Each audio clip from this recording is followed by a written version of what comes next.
নানা রকম পিঠে পুলির মধ্যে দুধ পুলি তো আমাদের সকলেরই প্রিয়। কিন্তু তা যদি এমন নরম তুলতুলে মুখরোচক হয়, তাহলে কে না ভালোবাসবে খেতে বলুন? নমস্কার বন্ধুরা, জয়শ্রীর পাকঘরে সব্বাইকে স্বাগত। আমার আজকের রেসিপি হলো নরম তুলতুলে দুধ পুলি। রেসিপিটির জন্য আমি এখানে নিয়েছি ৫০০ গ্রাম রাঙা আলু বা মিষ্টি আলু। এই দুধ পুলি নরম থাকে একটু মিষ্টি আলু মিশিয়ে যদি করা হয়। মিষ্টি আলুগুলোকে প্রথমে আমি ভালো করে সেদ্ধ করে নেব। আলুটা সেদ্ধ হতে হতে অন্যদিকে আমি পুরটা বানিয়ে নেব। সেজন্য গ্যাসের ওপরে একখানা কড়াই বসিয়ে এর মধ্যে দিয়ে দিলাম একখানা কোড়ানো নারকেল, ১০০ গ্রাম মতো খেজুরের গুড়। গুড়টাকে আগেই একটু টুকরো, টুকরো করে ভেঙে নিয়েছিলাম। নারকেলের সাথে গুড়টা ভালোভাবে যখন এইরকম মিশে যাবে, তখন এর মধ্যে আমি দিয়ে দেব যে বাটি মেপে আমি নারকেল দিয়েছিলাম, সেই বাটির ১ বাটি ঘন করে জাল দেওয়া দুধ আর ২ চামচ পরিমাণে গুঁড়ো দুধ।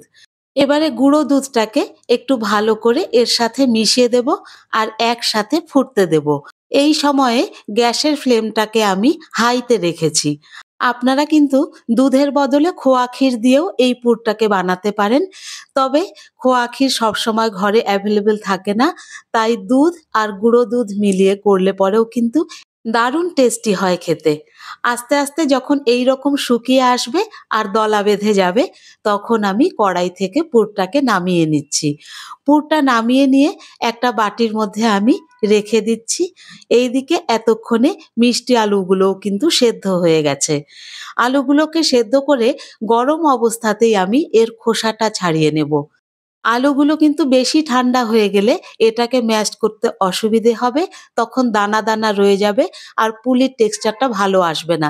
সেজন্য আলুগুলোকে গরম অবস্থাতেই খোসা ছাড়িয়ে একটা কাঁটা চামচ দিয়ে এইভাবে প্রেস করে, করে একদম মিহি করে ম্যাশ করে নেব। এটা হাত দিয়ে করলে পরে একটু দলা, দলা রয়ে যেতে পারে। সেজন্য কাঁটা চামচ দিয়ে করলে পরে কিন্তু একদম মিহি হয়ে গলে যাবে। আলুটা রেডি হয়ে গেছে। এবারে এর মধ্যে আমি দিয়ে দিচ্ছি 1/4 চা চামচ পরিমাণে লবণ।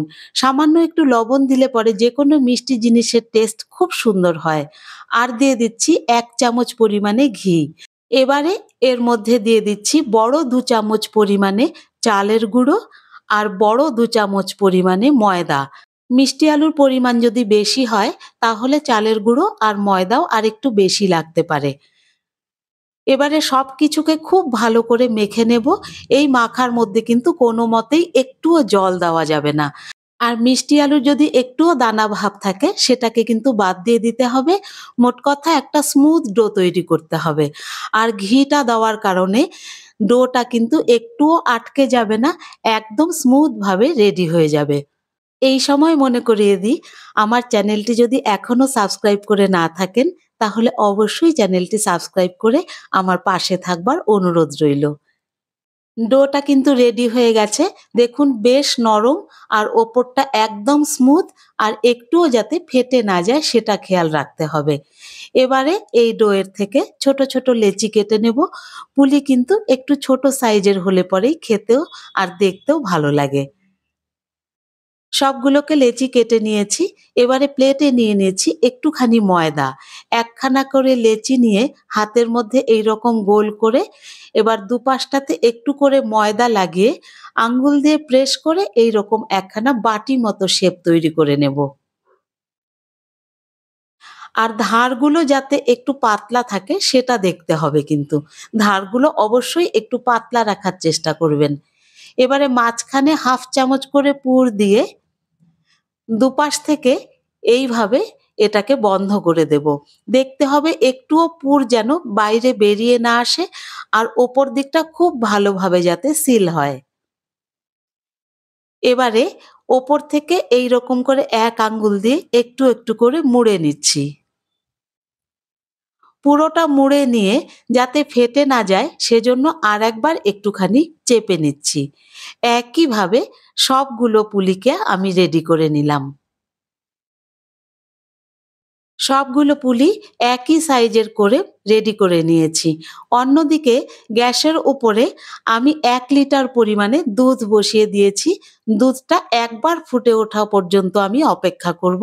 বেশি শুকানো যাবে না কিন্তু। একবার উতলে এলেই ফ্লেমটাকে একদম কমিয়ে দিয়ে এর মধ্যে আমি পুলিগুলোকে ছেড়ে দেব। সব পুলিগুলো দিয়ে দেওয়া হয়ে গেলে ফ্লেমটাকে একটু বাড়িয়ে আমি এটাকে ভালো করে একটু ফুটিয়ে নেব। মিনিট ১০ মতো পুলিগুলোকে একটু ফুটিয়ে নিতে হবে। ১০ মিনিট ফুটিয়ে নেবার পরে এবারে আমি দেখাচ্ছি দেখুন। পুলিগুলো কিন্তু সুন্দর সেদ্ধ হয়ে গেছে আর একটাও কোথাও ফেটে যায়নি। আর দুধটাও বেশ ঘন হয়ে এসেছে এখন। এবারে আমি ফ্লেমটাকে আর একবার একদম কমিয়ে দেব। সম্পূর্ণ কমিয়ে দিয়ে ফুটে ওঠাটা বন্ধ হয়ে গেলে এর মধ্যে আমি দিয়ে দিচ্ছি ৪ থেকে ৫ চামচ খেজুরের গুড়। মিষ্টিটা আপনারা আপনাদের পছন্দ মতো দেবেন। আমি এখানে ৫ চামচ খেজুরের গুড় দিলাম। গুড়টা দেবার পরে ভালো করে মিশিয়ে নিয়ে তারপরে গ্যাসের ফ্লেমটাকে আমি বাড়িয়ে দিয়ে ফুটিয়ে নেব।